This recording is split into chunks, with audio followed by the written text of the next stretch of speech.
जेव्हा आम्ही गेलोय ते सोयाबीन 3400 रुपयात विकावं लागले.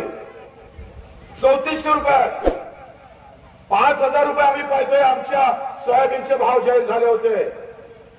खरेदी केंद्रावर 5000 रुपयाने घ्यायला पाहिजे होते, पण पैसा भेटत नाही. एक वर्ष त्यानं व्यापाऱ्याला विकले आणि व्यापाऱ्यानं अर्धे पैसे दिले नाही. तो तक्रार करायला गेला.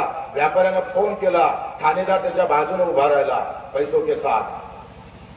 या पैसा और सत्य का खेल है. तुम्हारा कहीं गेम नहीं लग सकता.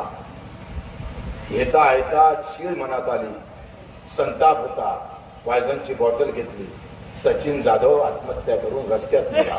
त्याची बायको 7 महिन्याची गर्भवती होती. 7 महिन्याची. टाळ्या वाजवायचा विषय नाही. आराम नालाय का अवघात थोबाडते.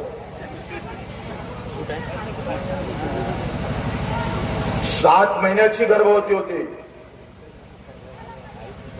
7 महिन्याच्या गर्भवतीनं आमच्या बहिणीनं आत्महत्या केली.